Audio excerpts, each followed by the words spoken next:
Notre sujet aujourd'hui est intitulé « Comment trouver un partenaire de mariage pieux ». Proverbe 18, 22 dit « Celui qui trouve une femme a trouvé une bonne chose, et c'est une faveur qu'il obtient de l'Éternel. » Une étude attentionnée de la Bible révèle que l'histoire humaine a commencé par le mariage et fini par le mariage. Genèse 2 et Apocalypse 19 le rendent très clair. Par conséquent, Dieu tient à cœur le sujet du mariage. Après le salut, la décision maritale est la décision la plus importante qu'un homme fera. Et cela a le potentiel de te rendre heureux ou le contraire. Il a le potentiel de t'accomplir dans la vie ou autre. Trouver un partenaire pieux va au-delà de la beauté, va au-delà de l'intelligence ou au-delà de la possession physique ou matérielle. C'est quelque chose de très très important et qui doit être pris au sérieux.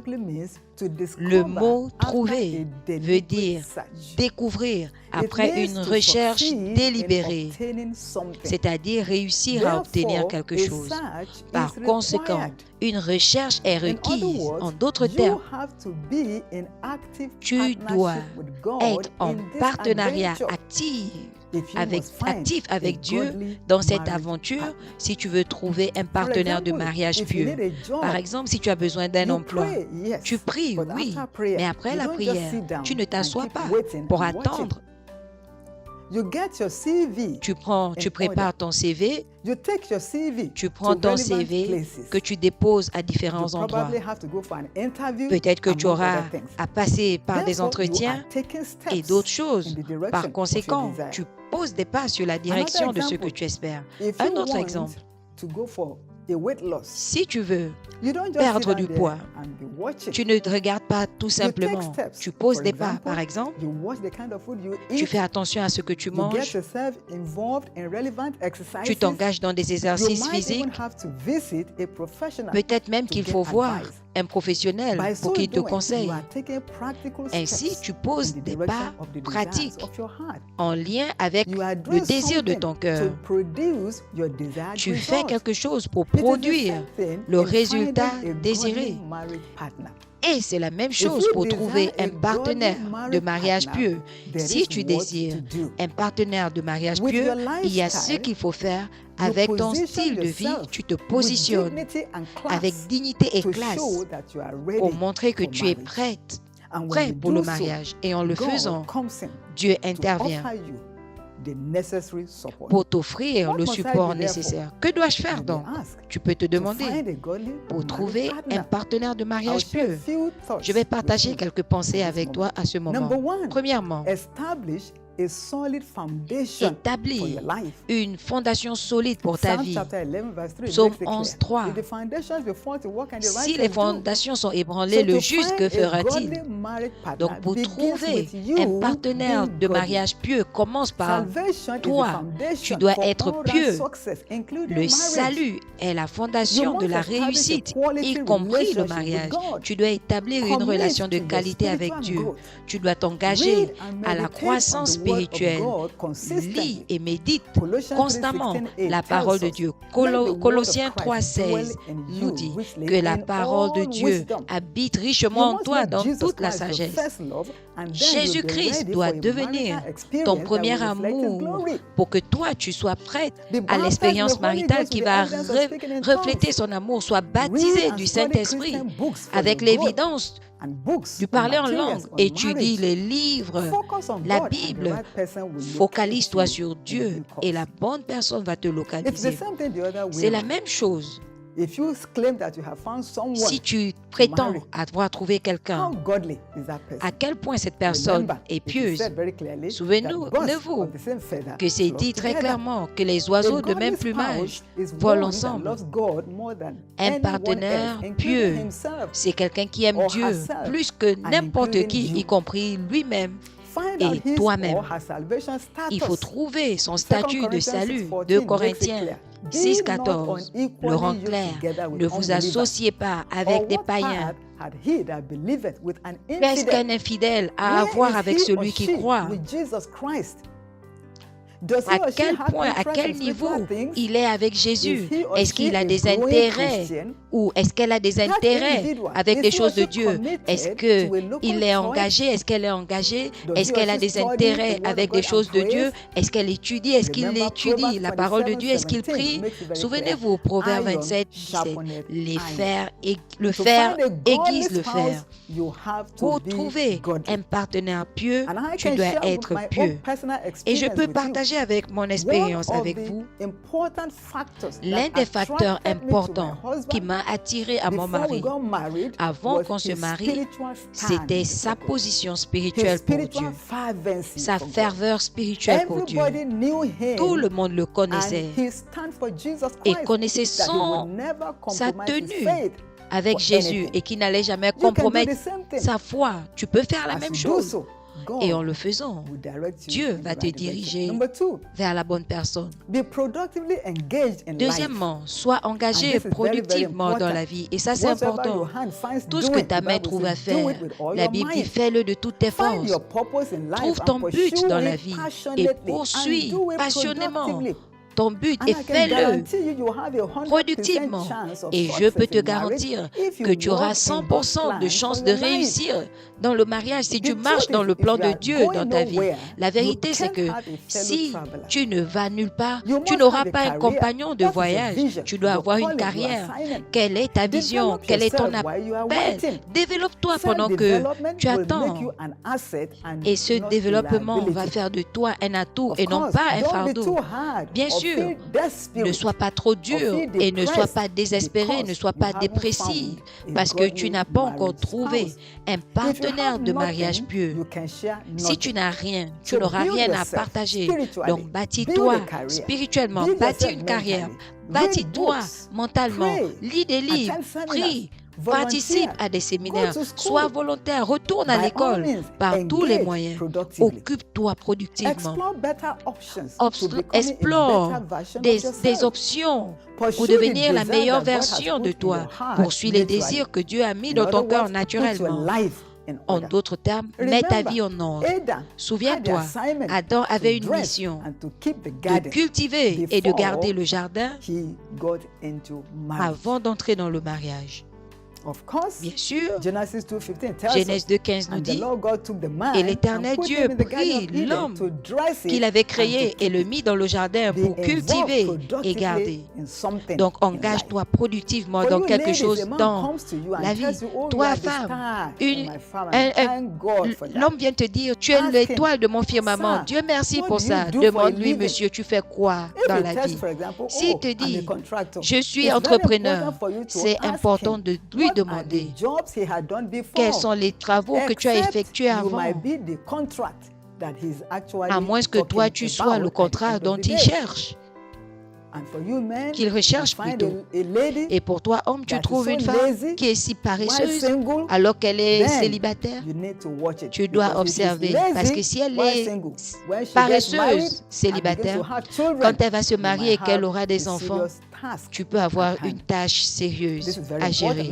C'est important. Troisièmement, il faut définir tes désirs et prier dessus. Psaume 37, 4. Prends plaisir dans l'Éternel et il te donnera ce que ton cœur désire. Il y a des gens qui ne savent même pas quel type de mariage ils veulent, quel type de partenaire ils veulent. Tout est OK. Il y en a qui vont te dire, je cherche depuis, je ne peux plus attendre. Vraiment, ce qui vient, on prend. Non.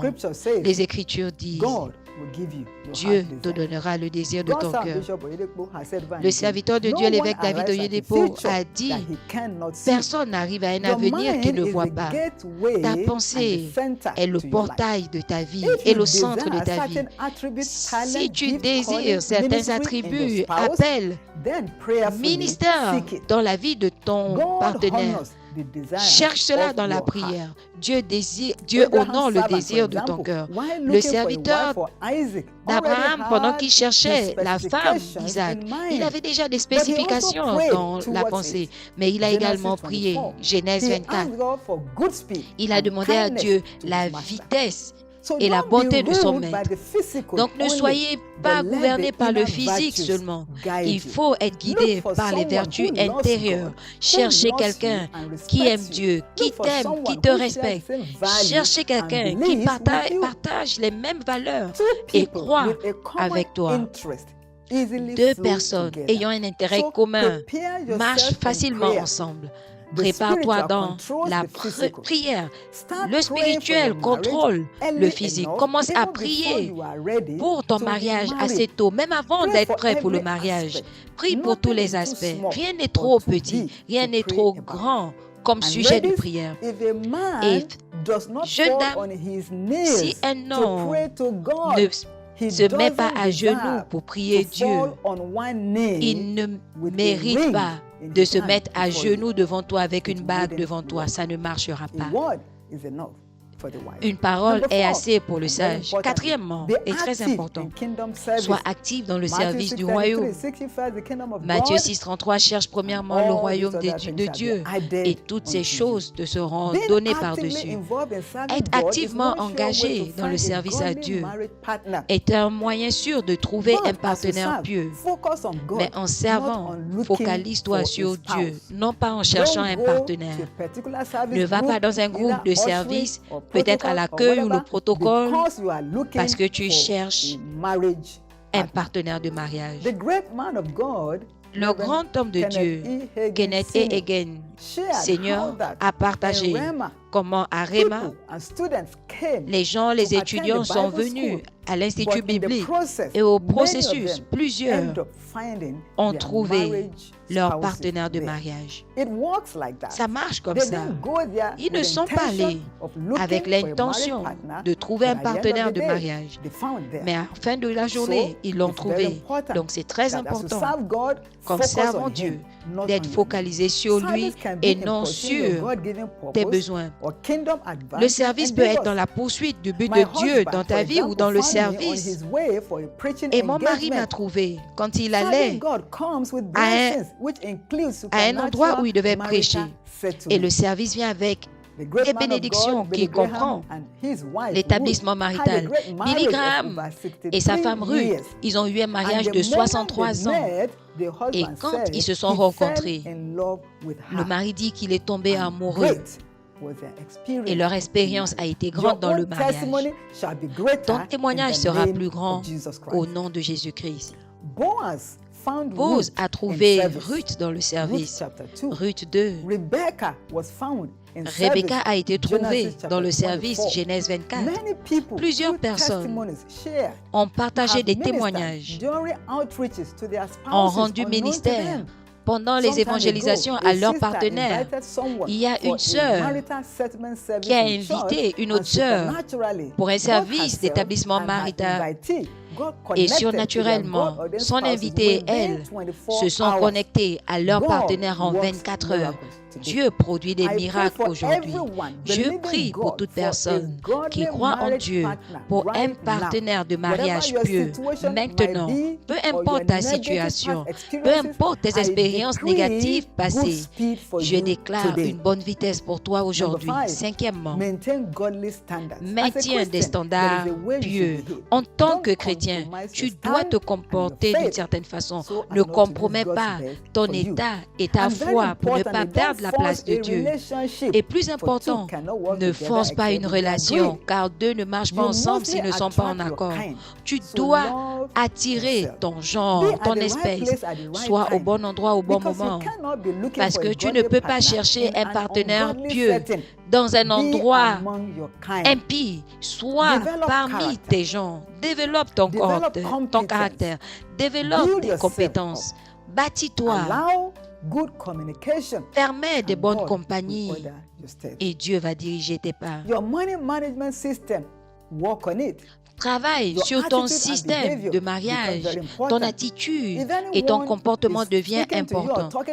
Si quelqu'un te parle de mariage, regarde ses attributs également dans sa vie. Est-ce qu'il est égoïste? Est-ce qu'elle est égoïste? Est-ce qu'il ou elle a des problèmes de colère? Par leurs fruits, tu les connaîtras. Matthieu 7, 16. Et très important, ne te marie jamais en dehors de l'Église. Tout le monde a ses standards. Ce que tu aimes, ce que tu n'aimes pas, tes préférences. Compromettre tes standards, ça veut dire entrer en mariage avec un partenaire, même si tu n'es pas d'accord avec comment il se comporte, comment il paraît, avec l'envie de le changer après. Il y en a qui compromettent leurs standards parce qu'ils veulent être acceptés. Ça, c'est faire plaisir aux gens. Ne t'implique pas dans ça. Garde-toi pur. Hébreux 13. 4. Le sexe avant le mariage, je dois te le dire, va t'aveugler à la vérité. Plusieurs ont été trompés. Tu ne seras pas trompé. Garde-toi bien. Et je veux dire ceci, ton apparence compte également. En vérité, quand l'emballage vend un produit, la manière dont tu apparais, c'est la première impression que tu crées dans la pensée des gens. Donc, porte des vêtements pour qu'on puisse bien s'adresser à toi. Porte des vêtements qui reflètent Dieu. Habille-toi proprement.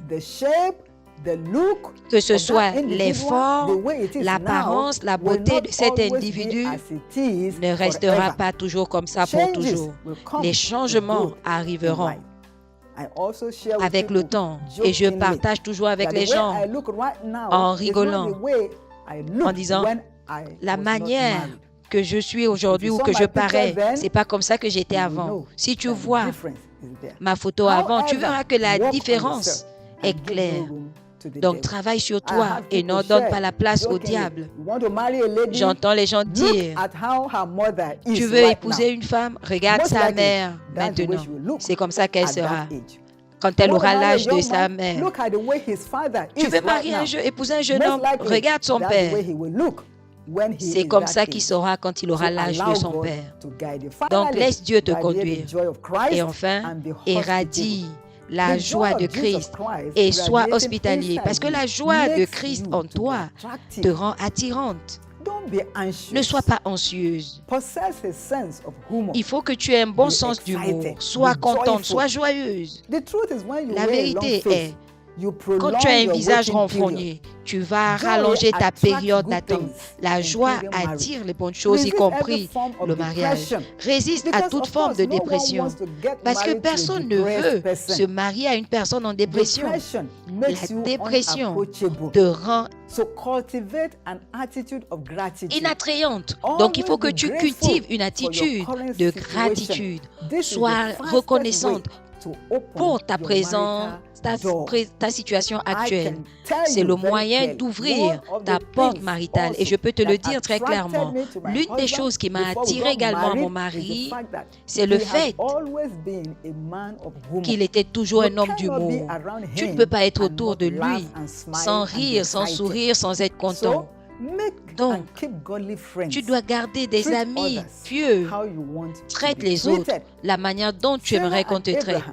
Sarah et Abraham, par exemple, ils ont reçu des anges sans le savoir en étant hospitaliers. La veuve des Zarepta a reçu un prophète sans savoir. Rahab a été préservée et elle a expérimenté un changement d'histoire. De prostituée à être avec Jésus à cause de son hospitalité. Apprends à traiter les gens avec respect, dignité, amour et honneur. Plusieurs personnes ont trouvé leur partenaire par ces moyens. Donc, soyez accessibles. Ne méprisez personne. Apprenez à avoir de bonnes relations avec les gens. Soyez courtois. Soyez amical. Laissez l'orgueil partir. Les bonnes choses peuvent arriver de façon simple. La bonne personne peut ne pas arriver dans l'emballage que tu espères. Ne laisse pas passer les qualités à cause de la quantité. En conclusion, c'est important de t'assurer d'être divinement dirigé. Dans Genèse 2, 23, quand Ève a été envoyée, a été présentée à Adam, il l'a reconnue immédiatement. Donc, quand tu vas trouver ton partenaire ordonné de Dieu, il y a quelque chose en toi qui te témoignera. La grâce donc pour toi de localiser ton partenaire ordonné de Dieu, reçois-la au nom de Jésus. Je prie pour toi aujourd'hui que le Dieu du ciel qui a guidé mes pas dans la localisation d'un homme pieux dans le mariage et ce qui fait que mon mariage soit joyeux et fécond aujourd'hui, ce même Dieu t'aidera. Tu ne feras pas d'erreur. Tu ne regretteras pas au nom de Jésus-Christ. Souviens-toi, un mariage centré sur Dieu vaut l'attente. Le retard marital, je me tiens contre toi au nom de Jésus dans la vie de tout auditeur maintenant. Soyez aidés de Dieu au nom de Jésus. J'attends vos témoignages parce que je sais que Dieu va diriger vos pas. Êtes-vous né de nouveau? Sinon, faites cette prière avec moi maintenant de votre cœur. Oh Dieu, je suis un pécheur. Je me répands de mes péchés aujourd'hui. J'accepte Jésus-Christ comme mon Seigneur et Sauveur. À partir d'aujourd'hui, je suis né de nouveau. Au nom de Jésus. Amen. Si vous avez fait cette prière avec moi, de votre cœur, félicitations. Vous êtes maintenant né de nouveau. Connectez-vous à l'adresse qui apparaît à l'écran et remplissez le formulaire de salut maintenant. Envoyez vos témoignages également et connectez-vous sur mes différents réseaux. Et souvenez-vous toujours que Dieu est trop fidèle pour échouer. À vous revoir.